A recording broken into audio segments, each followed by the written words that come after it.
Olá pessoal, tudo bem? Sou o Vitor Barbosa, sou cofundador da Fincat e a gente está aqui com mais um episódio da nossa série Bate-Papo com Fintechs. Então, tanto no YouTube quanto no Spotify, a gente traz semanalmente especialistas, founders, C-levels desse universo de finanças e tecnologia para bater um papo aqui com a gente, para a gente conhecer mais sobre o profissional, sobre a solução. Eu já estou muito feliz porque já acompanho a fintech que a gente vai conversar hoje há um bom tempo. Eu acho que é um modelo de negócio, uma proposta super bacana, bem nichada e para um mercado muito interessante. Mas não vou ficar dando muito spoiler, só vou apresentar aqui o convidado e ele vai poder falar melhor da solução. Então, eu estou aqui hoje com o Henrique Galvani, ele que é um dos fundadores e é CEO da Arara Seed, a fintech sobre a qual a gente vai conversar hoje.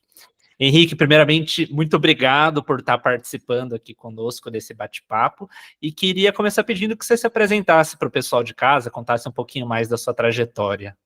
Fala, Vitor. Fala, pessoal. Primeiramente, é um prazer estar aqui com vocês, contando um pouquinho da história da Arara Seed. Eu já acompanho o podcast, para mim é uma honra estar aqui batendo esse papo hoje com vocês, né? Bom, eu sou o Henrique, natural de Morro Agudo, uma cidade do interior do estado de São Paulo, mas vivo em Ribeirão Preto desde 2011. Tinha acabado de voltar do intercâmbio que eu fiz no high school, no caso em Lincoln, Nebraska, também um estado muito que respira o agro, né, o Corn Belt americano. Então minha relação com o agro vem desde a infância, porque Morro Agudo é o maior produtor de cana-de-açúcar do mundo, e coincidentemente eu fui para Nebraska, um dos maiores produtores de milho do mundo, né? Então o agro sempre na veia. Comecei a empreender em 2019, mas antes disso eu entrei como trainee numa empresa de auditoria, consultoria e M&A focado no agro. Então, meus clientes eram usinas de açúcar e álcool, cooperativas agrícolas, grandes agricultores, médios agricultores, revendas agrícolas, sempre relacionado ao agronegócio, né? Então, respiro e vivo o agro desde moleque, né? E aí, muito nessa ideia de, pô, o que que eu vou fazer, né? Eu continuo na empresa, empreendo, eu vou empreender. Em 2018, eu decidi fazer um novo intercâmbio na Califórnia, já tinha me programado, e aí que eu me deparei com o mercado de Venture Capital, que até então a gente não conhecia, e aí nós começamos a estudar como que encaixaria o grupo que nós estamos, né, que é o Grupo BLB Brasil, com esse novo motor, né, o motor 2 da empresa, em qual eu fundo a BLB Ventures em agosto de 19. A gente começa a investir em startups. A BLB Ventures era uma venture builder, né? A gente não só aportava recurso financeiro, mas também capital humano, time nas nossas investidas. A gente começou, a nossa primeira investida foi a Vero Cafés, igual existe um clube de vinho, nós montamos um clube de cafés que conecta pequenos agricultores ao consumidor consciente, com o conceito de fair trade. Atualmente temos um pouco mais de 4 mil assinantes ativos na base, um projeto bem legal, assim, que está relacionado ao agronegócio, que está relacionado a impacto, que é coisas que eu acredito. Aí nós fizemos outros investimentos, totalizando 5 investimentos ao todo, e um deles sendo a Arara Seed. E chegando já no momento da Arara, né, o Venture Builder é caro, e a gente estava fazendo com capital próprio do grupo, né? E uma coisa que nós estávamos fazendo bem era captar dinheiro, né? Então, como que a gente escala isso? Aí eu comecei a ver a regulação da CVM, anteriormente era 588, comecei a estudar o mercado de crowdfunding lá fora, aí vendo tanto que o mercado estava alavancado, rodadas de 20 milhões de libras acontecendo, 17 milhões de dólares. Falei, pô, óbvio, o Brasil vive outras taxas de juros, mas temos uma oportunidade também de democratização do investimento aqui no Brasil e investimentos alternativos. E aí, por que não montar uma plataforma que faz ofertas públicas de emissão de startups E aí a gente, na época, decidimos focar num setor que a gente respira, um setor que representa hoje mais de 80% do portfólio do grupo, e um setor que eu sempre atuei e tem muita possibilidade no mercado de capitais, né? Hoje representa mais de 30% do PIB. Quando a gente olha para o mercado de capitais, menos de 10% do mercado de capitais é do agro, né? Então, foi algo que nos intrigou e nos motivou positivamente a começar a empreender no primeiro crowdfunding, 100% focado até então em agtechs, mas aí eu vou contar um pouquinho mais da nossa visão de longo prazo e o que a gente está olhando aí com a perspectiva de futuro. Muito bom, obrigado pela apresentação. A gente que tem o prazer aqui de estar batendo esse papo com você. A gente sabe, né, que o Brasil sempre foi, vai ser por um bom tempo o país do agro, né? E tem até aqueles trocadilhos, né? Agro é tech, agro é vida, agro é tudo. E realmente o agro e o tech estão bem conectados. E a gente vê também muitas vezes várias fintechs nichando para essa questão do agro, como o caso de vocês. Tem algumas que é mais para o crédito do agro, conta digital para. E a gente já bateu papo algumas vezes aqui com plataformas de equity crowdfunding, mas Uhum. nenhuma delas nichadas, né? Talvez tenha algumas pessoas aqui que estejam caindo de paraquedas, estão falando que tanto o Henrique quanto o Vitor estão falando de crowdfunding, equity crowdfunding. E aí queria que você desse uma rápida resumida, né? Você até comentou da resolução da CVM, mas para o pessoal que ainda não está com muita afinidade com esse termo, para você explicar, e aí já emendar também de qual é essa importância de ter a solução nichada, né? Algo diferenciado, como você disse, a primeira que traz essa visão de poder ter o investimento e a captação do recurso no agro. Legal. O crowdfunding é muito parecido com um conceito que o pessoal popularmente chama de vaquinha, né? Mas no caso, quando você investe via equity crowdfunding, não é uma doação, você está comprando de fato ali cotas ou ações daquela startup, ou empresa, ou agricultor, ou até mesmo uma dívida que pode ser emitida pelo crowd, em troca de uma participação futura, uma participação na empresa ou até mesmo uns juros, dependendo do tipo de operação, né? Então, a gente une a ponta de quem quer captar dinheiro com a ponta de que quem quer ativos alternativos para diversificar seu portfólio de investimento e investir por meio de uma plataforma regulada junto à CVM, que tem uma governança bem apurada, que tem prestação de contas bem feita. Então, a CVM garante que a gente seja o gatekeeper da relação entre empreendedor que quer captar o produtor rural ao investidor que quer ingressar nesse mercado de capitais de ativos alternativos, né? Muito bom. E como está esse mercado, né? Já há algum tempo existe aqui no Brasil, surge em outros países, na verdade, né? A gente até vê a própria CVM regulamentando. Como está isso, tanto para o lado de quem está captando, quanto para o lado de quem está investindo?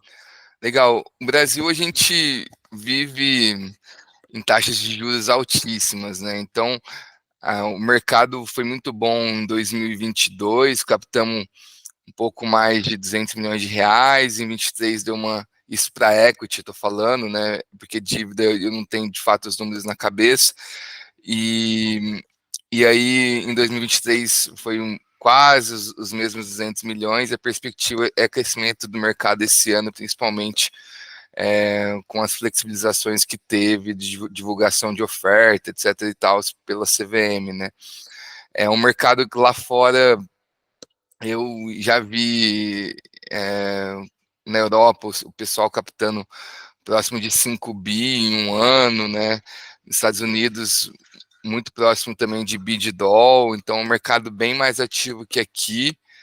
Aqui a gente está começando, a regulação é nova, é de 2017, então nós temos atualmente 8 anos de um mercado regulado de crowdfunding. A CVM trabalha incansavelmente para cada vez fazer um trabalho como deve ser feito, resguardando o investidor. Então, a gente está muito bem servido de ter um órgão como a CVM no Brasil apoiando esse mercado. Tem o Sandbox da CVM, que está avaliando agora o mercado secundário, uma das principais dores do investidor que investe em startup, por exemplo, que é liquidez, né? Então tem alguns players testando isso, como é o caso da SMU pela Star, como é o caso da Before também. Então, assim, já queria deixar até um elogio pela CVM aqui, porque eles realmente estão fazendo um trabalho impecável, assim, junto à regulação do crowdfunding, né? A gente também tem essa mesma visão. A gente sempre está elogiando o Banco Central na parte do crédito, das contas digitais, dos pagamentos, e a CVM justamente também dando abertura e regulando essas novas modalidades, os investimentos alternativos, o que é tão importante, Sim. né? E até tangenciando um pouco esse ponto, eu queria que você colocasse a sua visão, a visão de vocês, em relação à educação financeira desse investidor também, né? Porque a gente está falando de investimentos, a gente está falando de riscos, de diversificação, só que se a pessoa não tem conhecimento sobre isso, talvez ela entre numa coisa que ela nem imagina no que está se metendo, né? Legal. Bom, o Brasil, se eu não me engano, 240 milhões de pessoas, né? 8 milhões que investem na bolsa, um número ainda muito baixo. Eu estava até vendo um comparativo de quantidade de pessoas que investem em aposta versus que investem em bolsa. Isso é uma coisa lamentável. Isso nos intriga muito e fala, pô, pessoal imediatista, curto prazo, investindo no risco mais alto que tem, que é a aposta, e a gente aqui fazendo um trabalho educativo, educacional, selecionando bem os ativos, ainda não consegue acessar essa grande massa, esse grande público que poderia também estar investindo ali a partir de R$ 1.000 em coisas reais, né, palpáveis, além de apostar no empreendedor, está incentivando a economia, incentivando a inovação, incentivando o desenvolvimento e a criação de emprego. Então, essa uma analogia com o mercado de aposta, a gente fica muito intrigado como que o brasileiro é mal educado em relação à educação financeira, né? E aí cabe a nós, né? Um dos motivos também de ter um podcast como esse, de cada vez mais divulgar a mensagem que, pô, é importante investir em ativos alternativos como a Arara Seed, mas é importante também ter uma renda fixa, é importante ter uma reserva de emergência. Então, a gente sempre fala aqui que investimentos como o nosso deve compor apenas uma parcela do portfólio de investimentos daquela pessoa física. A gente recomenda até 10%. Então, a gente sempre quer deixar muito claro isso. Pô, aqui é um complemento dos seus investimentos financeiros, porque por se tratar de ativos alternativos, né? Então, a gente sempre preza muito por essa educação, essa transparência. E a CVM também regula isso, né? Hoje, qualquer pessoa física pode investir 20 mil por ano através de plataformas como a nossa. Acima disso, tem uma regrinha. Se eu tiver investimentos financeiros ou renda bruta acima de R$ 200.000, 10% do que for maior. Agora, se eu for investidor qualificado, quem tem investimentos financeiros acima de 1 milhão, eu não tenho limite, né? Justamente para não acontecer igual acontece no mercado de aposta, igual acontece muitas vezes em cripto, de gente perdendo boa parte da sua grana ali em algo que não é tão tangível assim, né? Perfeita essa sua resposta como um todo, né? Primeiro, é muito triste justamente ver esses dados, esses pontos, vendo as apostas, os tigrinhos, tudo. É até bem peculiar o caso do brasileiro, né? Até outro dia só investia em poupança, poupança, poupança. Aí teve até aquele momento que deixou um pouco a poupança de lado para o imóvel, que também é um pouco mais conservador.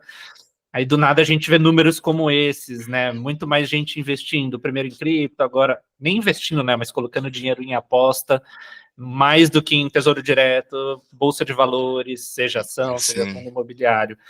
E também outro ponto bem importante que você reforça, né? Muita gente fala, vem a regulação para engessar, para burocratizar. Pelo contrário, vem justamente para favorecer as partes, proteger o investidor. Então, pô, já que muita gente não tem educação financeira, é imediatista, vamos por esses gatilhos que meio que blindem o pessoal, né? Muito com certeza. bacana. E eu queria agora passar uma parte da nossa conversa, vamos chamar assim, um pouco mais operacional, né, para o pessoal que está interessado. Então, vamos dividir em duas perguntas, né? A primeira pergunta é essa, já que a gente está falando do investidor e tudo, eu, Vitor, aqui estou com dinheiro, tenho diversificação, quero buscar ativos alternativos, conheci a Arara.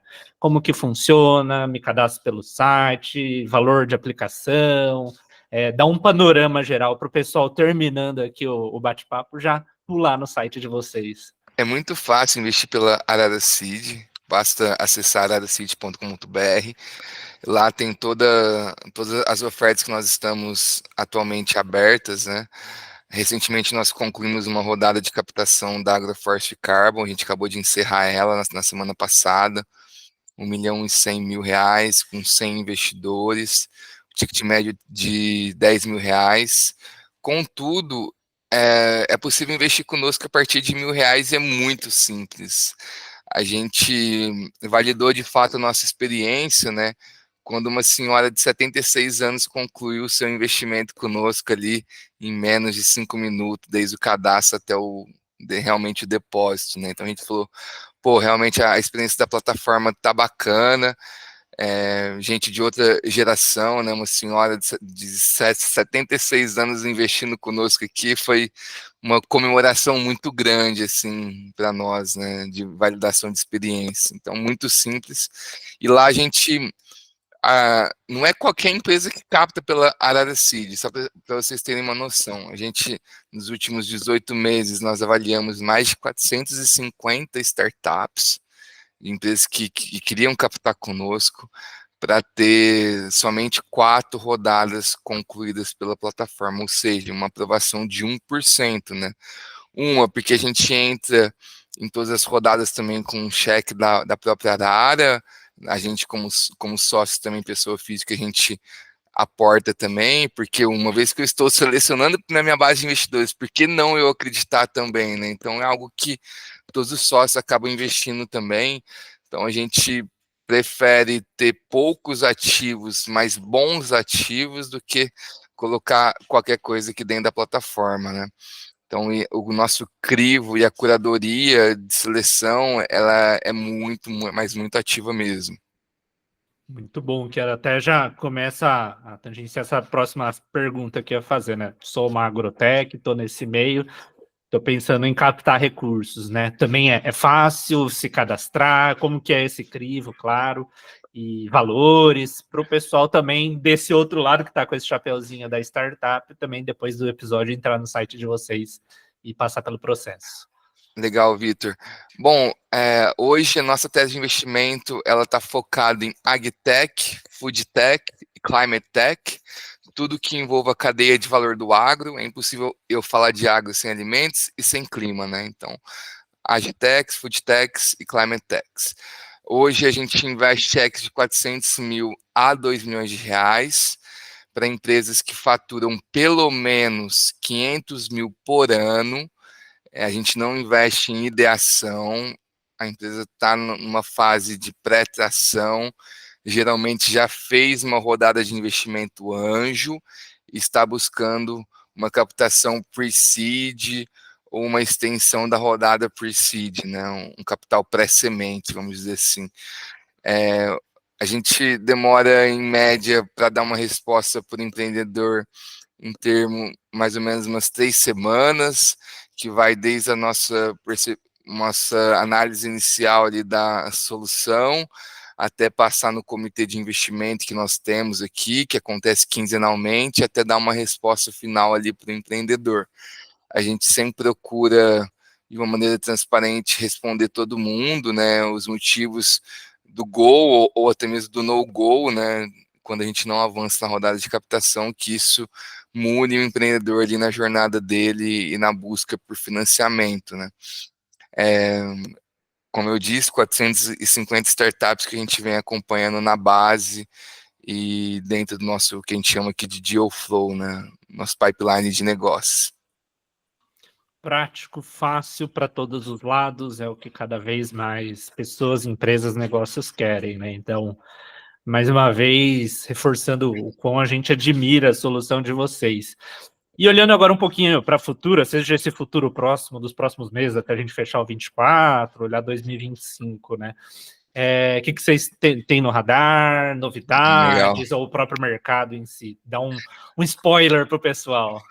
A gente tem algumas novidades, vou dar um spoiler aqui. A gente vai lançar um produto muito legal para quem quer adquirir terras, ser um fazendeiro, mas sem necessariamente aportar grandes capitais. Então, a gente vai fazer um projeto aqui de compra de terra pela Arara Seed. E no caso, um projeto muito nobre, que é comprar uma área que está degradada, geralmente uma pastagem degradada, e compra ela, reforma ela, transforma em área agricultável, produção de alimentos, num prazo de 5 a 7 anos vender a área. Então, isso é muito também do mercado imobiliário dentro do agronegócio, né? A gente está olhando muito agora para a dívida, que o agro ele é movido pelo crédito, como eu disse, menos de 10% de mercado de capitais atende o agronegócio, então temos um gap muito grande, e ali começou-se a outros crowdfundings fazer mini CRAs, e aí a gente está nessa linha também de estudar outros produtos de investimento, não só focado no equity, mas focado também em dívida, em taxa de juros, algo que o brasileiro está um pouco mais acostumado, né, de investir em taxas de juros mesmo e ter um rendimento e não uma participação na empresa. A gente está olhando para isso. A gente também está olhando para o mercado de carbono, agricultura regenerativa. Então, é o que a gente cada vez mais tende a olhar para esse mercado e integrar. Então, praticamente, compras de áreas degradadas, reforma e vende, mercado de crédito para o agro, o que a gente chama aqui de mini CRAs, e mercado de agricultura regenerativa, isso que a gente está olhando ali futuramente. Um senhor spoiler, então, muita novidade bacana aí, então, para reforçar para o pessoal de casa acompanhar a Arara, né? Até pensando nesse sentido de acompanhar, agora eu queria pedir que você deixasse o que você acha pertinente de contato, rede social, o site mesmo, reforçar, por mais que a gente coloca na descrição para o pessoal, principalmente que estiver ouvindo, depois acessar. Legal, pessoal. @AraraSeed no Instagram, LinkedIn, tem bastante conteúdo também. Temos um blog com mais de 60 artigos produzidos pelo nosso time, pela Lívia, pelo Henrique, pelo Rafa, pelo Gui. A gente mesmo quem produz os conteúdos. Como eu disse, a base das finanças é uma educação bem feita, e aqui a gente não vai fazer diferente. Então, a gente tem um compromisso muito grande com o nosso público, seja um empreendedor e seja um investidor, em ter bons conteúdos. Então, sigam a gente lá. Também @Henrique M. Galvani no Instagram, eu também produzo alguns conteúdos lá. Vai ser bem legal ter vocês nos acompanhando aqui. Tarefas, lições de casa, então, para o pessoal. Vão lá, sigam os arrobas, tanto do Henrique quanto da Arara, LinkedIn, site, para conhecer essa solução tão bacana, né? E com isso a gente está chegando no final, então, Henrique. Mais uma vez quero te agradecer. Ficamos, inclusive, de portas abertas quando essas novidades estiverem no ar, vocês quiserem comentar um pouquinho mais com o pessoal de casa. Cada vez mais também a questão da tokenização, imagino cada vez mais no radar de vocês, né? Demais. Eu quase me esqueci desse assunto, Vitor. Obrigado por Sem lembrar. você falar, eu imaginei e peguei esse gancho. Então, aí para Eu, sua co- consideração final, pode comentar sobre a tokenização. Então, eu comentei do sandbox da é. CVM, né?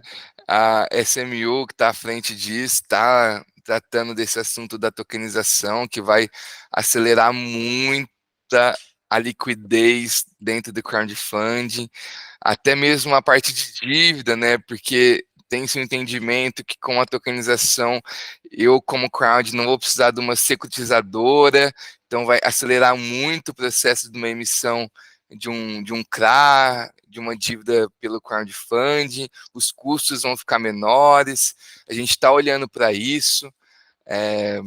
Hoje tem várias soluções no mercado, a gente está tomando uma decisão de talvez não partir em desenvolver uma solução própria de blockchain, mas sim plugar em quem já está mais ancorado dentro desse mercado, ter parceiros, né? Então, é algo que vai agilizar muito o processo de investimento, a tokenização, bem como hoje uma das principais dores do processo de liquidez, principalmente para quem investe em startups. Estamos muito animados aí com os próximos passos e, mais uma vez, referência a CVM indo por esse caminho e escolher a regulação do 88 para ser o precursor da tokenização, no caso do mercado de capital, né?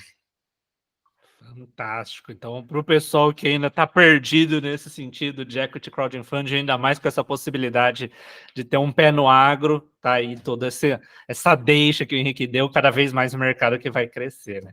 Henrique, brigadão, viu? Foi um prazer enorme. A gente fica super à disposição aqui para bater novos papos futuros. Obrigado, Vitor. Obrigado, pessoal. Espero que vocês tenham gostado. Sigam a gente na Arara Seed, o primeiro crowdfunding 100% focado no agro. Nosso propósito é apoiar empreendedores que, além de alimentar o mundo, vão ajudar a regenerar o mundo. Valeu, pessoal. Muito bom, pessoal. Então sigam lá as redes da Arara Seed, sigam também aqui as nossas redes, deixe o seu like e a gente se vê em breve, né, num novo episódio aqui do Bate-Papo com Fintechs. Até lá. Até mais.